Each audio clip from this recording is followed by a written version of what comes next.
তো সেই বিধায় তারা বাঁচার জন্য যেটা পায় সেটাই তো ধরবে। আমার উপরে ধরছে বাঁচার জন্য। মানে যখন লঞ্চ ডুবে গেছে, যে বোটটা ডুবে যাওয়ার পর ওই কালো যে আফ্রিকান লোক সে নিজেকে বাঁচানোর জন্য আপনার উপর ঝাঁপিয়ে পড়ছে বা আপনাকে ধরে রাখছে। আচ্ছা, তখন এমন তো অবস্থায় আমার এই দম যায় অবস্থা, কারণ আমি কি করবো, আমারও তো বাঁচতে হবে। তখন আমার তখন একটা চেঞ্জ ছিল আমার মাথায় কাজ করতো যে তারা সাঁতার জানে না, এটা আমি জানি। তখন আমি কি করব যে আমি একটু নিচে যাই, আর একটু নিচে যাই, আর একটু যখন নিচে। আজকে এমন একটি বিষয় শেয়ার করব, আমার এক ভাই ওনার বাস্তব অভিজ্ঞতা থেকে আজকে উনি শেয়ার করবো আপনাদেরকে। উনি 17টা গেম দেওয়ার পর উনি 18 নম্বর গেমে সাকসেস হয়েছে ইউরোপে আসার জন্য। মানে কত কষ্ট করে উনি যে 18টা গেম দিছে, এর মধ্যে একটা গেম কিন্তু ভূমধ্য সাগরের নদীর মাঝখানে কিন্তু ওনাদের যে বুট অথবা যে নৌকা দিয়ে আসে নৌকাটি কিন্তু অলরেডি মানে ড্যামেজ হয়ে গেছিলো। ড্যামেজ হয়ে অসংখ্য লোক মারাও গেছে, কিন্তু ওইখানেও কিন্তু উনি ছিল। উনি এরকমভাবে 17টা রিস্ক নিয়েছে জীবনের। 17টা গেম দেওয়ার পরে 18 নম্বর গেমটা সাকসেস হয়েছে। ওনার সেই গেমের হিস্টোরি আজকে আমরা জানবো। আপনারা সবাই সঙ্গে থাকুন, এবং যারা বাইরুটে আসার চিন্তা করে তারা ওনার এই কথাগুলো মনোযোগ দিয়ে শুনুন। ভাই বলেন, আপনি কীভাবে 18টা গেম দিছেন, অথবা 17টা গেমের মধ্যে কি কি হয়েছে, বা 18 নম্বর গেমটা কীভাবে সাকসেস হয়েছে, বা এই যে পরিস্থিতি গেমের এটি সম্পর্কে একটু ধারণা দিন দর্শকদেরকে। ধন্যবাদ। আমি মোহাম্মদ আমজাদ হোসেন, পর্তুগাল থেকে। ভাই যে প্রশ্ন করছেন, আসলেই এগুলো অনেক কষ্টের কাহিনী। যখন বলতে যাই তখন আসলেই মন শীতল হয়ে যায়, তখন কান্না আসে। মনে করতে চাই না, যেহেতু আপনি প্রশ্ন করছেন, সংক্ষেপে বলি। আসলে গেম মানে হচ্ছে যে এই দেশ থেকে ওই দেশে যাওয়া, দালালের মাধ্যমে যেই যাওয়া হয়, এটাকে গেম বলে। অনেকে হয়তো দর্শক বন্ধুরা হয়তো গেম সম্পর্কে বুঝবো না যে মানে মোট কথা জীবনের যে রিস্ক, জীবন নিয়ে জুয়া খেলা, এটাকে গেম বলা হয়। খেলা, জীবনের খেলা, এটাকে বলে গেম। তো এই গেমগুলা এক একটা গেম এই দেশ থেকে রওনা দেওয়ার পর থেকে লাস্ট পর্যন্ত পৌঁছানোর পর উদ্দেশিত যায়, তো এটাকেই গেম বলে। তো এরকম 18টা গেম টোটালি দেওয়া হয়েছে। তার পূর্বে সাকসেস যেটা হয়েছে সেটা বাদ দিয়ে 17টা গেম। তার ভিতরে সংক্ষেপে বলি যে গেমগুলো এরকম হয়, যখন আমাদেরকে দালালের বাসা থেকে বের করার পরে আমাদেরকে গাড়িতে উঠায়। গাড়িতে উঠানোর পরে যে পাহাড়গুলো আছে, পাহাড় ডেঙ্গিয়ে ওই পারে নিয়ে যায়। ওই পাহাড়ের পরেই হচ্ছে আপনার সাগর। ওই সাগরটা হচ্ছে আটলান্টিক মহাসাগর। এটা আটলান্টিক মহাসাগর এবং ভূমধ্য মহাসাগর, দুইটা মহাসাগর অবস্থিত একসাথে মিলিত হয়েছে ওখানে। তো এটা হচ্ছে যে আপনার মরক্কো এবং স্পেন, এই দুইটার বর্ডার। এটার মাঝামাঝি জায়গায় কিন্তু আসলে বর্ডার। অর্ধেক অংশ হচ্ছে আপনার মরক্কোর, অর্ধেক অংশ হচ্ছে স্পেন। যত এই অর্ধেক অংশের ভিতরে যতক্ষণ আপনি মরক্কোর আন্ডারে থাকবেন, ততক্ষণ মরক্কোর কোস্টগার্ড আপনাকে রিসিভ করবে, দেখবে, এবং আপনাকে তারা চেষ্টা করবে যে ওইদিকে না দেওয়ার জন্য। আর স্পেনের যে কোস্টগার্ড, তারা চাইবো যে কোনো একটা লোক থাকলে বা কোনো একটা গেমে একটা নৌকার মধ্যে লোক আছে, তাদেরকে উদ্ধার করার জন্য, তাদের স্পেনে পৌঁছানোর জন্য বর্ডার। কিন্তু কারো ক্ষমতা নাই, বর্ডার তো বর্ডারই, নিয়ম তো নিয়মই। এক বর্ডারের লোক আরেক বর্ডারের লোক রিসিভ করতে পারবে না, কিছু বলতে পারবে না। তো আমাদেরকে যখন ছাড়ে, আসলেই ওই মাঝখানে যাওয়া পর্যন্ত, ওই বর্ডার পর্যন্ত যাওয়া পর্যন্ত আপনার অনেক সময় লাগে, এবং বর্ডারটা কোথায় আমরা আসলে নিজেরাও জানি না। হয়তো সিস্টেমটা তো ওইভাবে করা থাকে, আমরা জানি না, আমরা তো সাগর পথে শুধু যাই, এটাই। তো আমাদেরকে যখন বোটে উঠায়, বোটটা আপনার ওইভাবে হাওয়া দিয়ে ফুলানোর পরে আমার একটা মেশিন থাকে, স্পিড বোটের যে মেশিনগুলো পিছনে লাগানো থাকে, একটা কারের ভিতরে বসায়, সিস্টেমটা ওরকমই। তো এটার ভিতরে মাঝখানে কিছু জায়গা থাকে, ওটার ভিতরে অনেক লোক চাপা দিয়ে বসায়। মানে লোকগুলো এভাবে বসায়, আপনি যখন আসলে এই কষ্টের কথা কি বলবো, যেন আমি বসছি, কোনো ফাঁক থাকবে না। যেমন আমি দেখাই দর্শক বন্ধুরা বোঝার জন্য, আমি এভাবে প্রত্যেকটা লোক বসানোর পরে এই যে আমার সামনে একটা লোক থাকবে, ডানে বামে এবং পিছে সবাই এভাবে বসে আছে। চাইভা আপনি পাও সোজা করবেন, ওই সুযোগ নেই।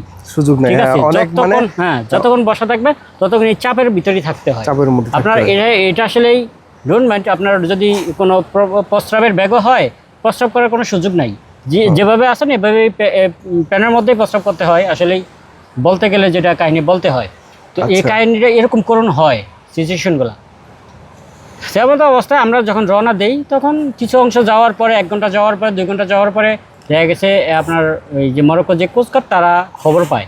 খবর পাওয়ার পরে তারা তদন্ত তারা এই স্পিডে আমাদের কাছে পৌঁছানোর পরে আমাদেরকে তারা নিয়ে আসে ওই যে জেলের মধ্যে রাখে, জেলের মধ্যে রাখে তারপরে 2 দিন পরে ছেড়ে দেয়।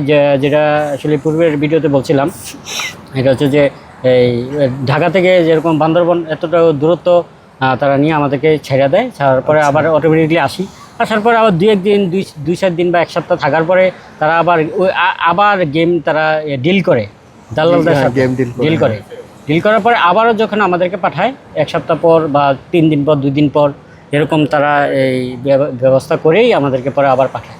আবার সেম এইভাবে পাঠায়, আবার কোনো না কোনো একটা কাহিনী ঘটে কোনো কারণবশত। তো এর কারণে মিস্টেক হয়ে যায়। তো মিস্টেকগুলো হয়, মিস্টেক হওয়ার কারণেই তো আমার 18টা গেম হয়েছে। আর যদি না হতো তাহলে তো একবারই হয়ে যেত।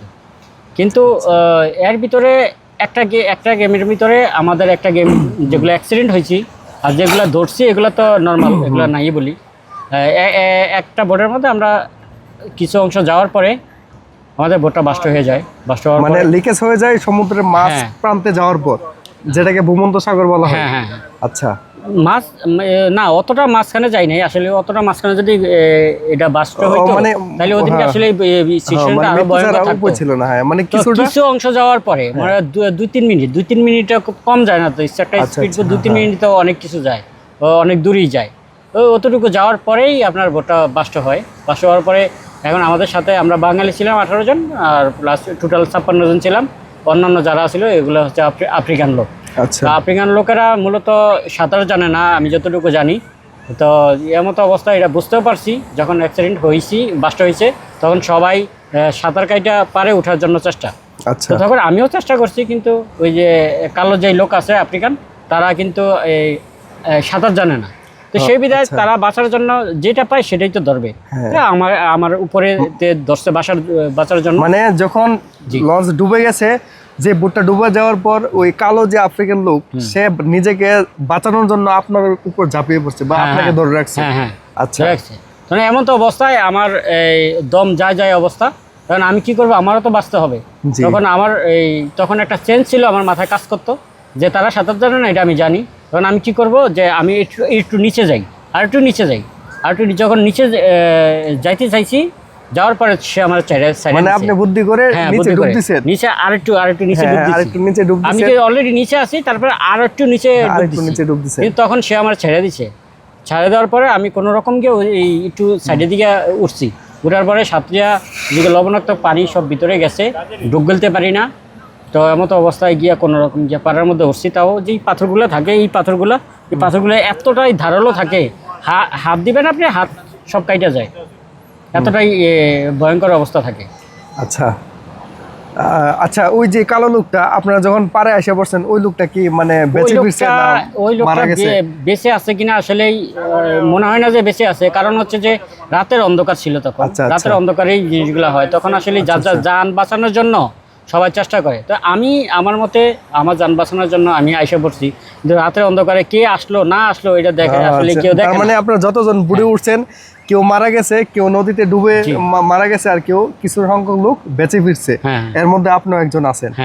আচ্ছা, আর লাস্টে যে কাহিনীটা সাকসেস যে বুটটা হয়েছে ওই গেমের 18 নম্বর যে কাহিনীটা, এটা হচ্ছে যে আমরা সাকসেস সেই স্বপ্নের ইউরোপে আসা হয়েছে যেভাবে, সেটা বলি লাস্টের। এর ভিতরে তো অনেক কাহিনী করছে আসলে, এর মধ্যে আরো অনেক গেম হয়েছে, কিন্তু এত কিছু বলে ভিডিওটা লম্বা না করে লাস্টে যে গেমটা সাকসেস হয়েছে ওইটার গল্পটা একটু বলেন। জি, ওটা হচ্ছে যে আমাদেরকে ওইভাবেই বাসা থেকে বের করছে, পাহাড় পাইছি, তারপরে আমাদেরকে নিয়ে গেছে আপনার ওই যে সাগরের পাড়ে নেওয়ার পরে বোট সেম আগের মতোই, রাবারের বুটগুলো যেগুলো হাওয়ার বুট বলা হয়, প্লাস্টিকের বুটগুলো হাওয়া দিয়ে ফুলাইছে। ওটার মধ্যে যেই পর্যাপ্ত আমাদের তারা বললে দেয় যে এত ট্যাঙ্কি তেল লাগবে, এটা কন্টিনিউ এত বড় 16 লিটারের যেই ট্যাঙ্কিগুলো আছে ট্যাঙ্কিগুলো বসিয়ে দেয়। কিন্তু আপনার যদি আরো বেশিও দেয়, কিন্তু তখন আমরা আবার বসতে পারবো না, এটা জায়গায় ছোট। তখন তারা ওইভাবে পর্যাপ্ত, যেমন 4 ট্যাঙ্কি আমাদেরকে দিয়ে দিছে, 4 ট্যাঙ্কি, একটার মধ্যে 16 লিটার করে যত লাগে। তখন অবশেষে আমরা যাওয়ার পরে আমরা দিক হারিয়ে ফেলি। এখন আমরা কোন দিকে যাব? যখন সাগরের মাঝখানে যাওয়া হয় তখন তো ডান বাম মানে কোনো কিছুই চিনেন না, কোন কিনার চিনার চেনেন মতো না। না, ঠিক আছে, এরকম সাদা দো করবে। এই যে আপনি লক্ষ্য করে হ্যাঁ, দেখেন, হ্যাঁ, হ্যাঁ। ওই পাশে কিছু দেখাই যায় না, ওই পাশে কি কোনো দেশ আছে নাকি জি, জি। কি আছে কিছুই দেখা যায় না, আচ্ছা। সেম এরকমই। তো এখন আমরা কোন দিকে যাব, আর যাবই বা কিভাবে, আমাদের তেলও শেষ, তেল নাই। জি জি, তো এমন তো অবস্থা, আমরা আসলে মৃত্যুর জন্য প্রস্তুত। মানে এক প্রকার সবাই- সমুদ্রের মাঝ প্রান্তে গিয়ে, স্পেনের ধার প্রান্তে গিয়ে এক প্রকার তেল শেষ হয়ে গেছে, কিন্তু ওই সময় আপনারা সবাই মৃত্যুর জন্য হ্যাঁ প্রিপারেশন নিচ্ছেন এবং সবাই কান্নাকাটি ব্যস্ত হ্যাঁ, হয়ে আমরা গেছে। পরবর্তীতে বুঝতে পারছি আসলে আমরা তখন কিন্তু এই মরক্কো যে বর্ডার আছে, বর্ডার ক্রস করে বর্ডার ক্রস করে স্পেনের ধার স্পেনের প্রান্তে বর্ডারই আছি, ধার প্রান্তে বলতে স্পেনের বর্ডারে হ্যাঁ, আছে, স্পেনের border-এ ধার আছেন। প্রান্তেও না, ওই মাঝখানে। আচ্ছা আচ্ছা, হ্যাঁ। কিন্তু তাদের আয়ত্তেই তখন এটা আমরা যখন এই সাংবাদিক আসছে বা তারা আমাদেরকে খুঁজে পাইছে তখন তখন বুঝতে পারছি। কিন্তু তার তখন আমরা তো মৃত্যুর জন্য প্রস্তুত, যে আর হয়তো ফ্যামিলির সাথে দেখা হবে না, কথা হবে না। যার যার মতো হ্যাঁ, করে যার যার মতো করে, প্রার্থনা শুরু করলেন। প্রার্থনা আমরা করলাম, প্রার্থনা করলে আল্লাহর কাছে ক্ষমা চাইলাম, বাস এই হয়তো জীবনের শেষ দিন। তো এমতো অবস্থায় আপনার একজনের কাছে মোবাইল ছিল, কালো একটা লোকের কাছে, আফ্রিকান এক লোকের কাছে মোবাইল ছিল। তো মোবাইলে স্পেনে যেই সাংবাদিক যারা উদ্ধার কাজে লিপ্ত বা সহযোগিতা করে, তাদের একটা ইয়ে আছে, কি বলে, মানে সংস্থা আছে, সংস্থার নাম্বার, সংস্থা আছে, সংস্থার নাম্বার ছিল, ওই নাম্বারে ফোন করছে। তখন কিন্তু নেটেও সমস্যা করে, এমন তো অবস্থায় নেটেও সমস্যা করে। তো আল্লাহরই রহমত, হয়তো কিছু নেটে কিছুটা কাজ করছে। তখন কল করার পরে বলছে যে আমাদের এই অবস্থা, বিপদ, আমাদেরকে বাঁচা।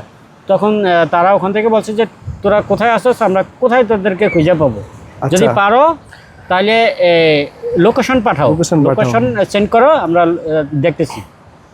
তখন আবার লোকেশন সেন্ড করছে, লোকেশন যায় না, এরকম আমরা দেখতেছি যে লোকেশন যাইতেছে না, সেন্ড হইতেছে না, নাই।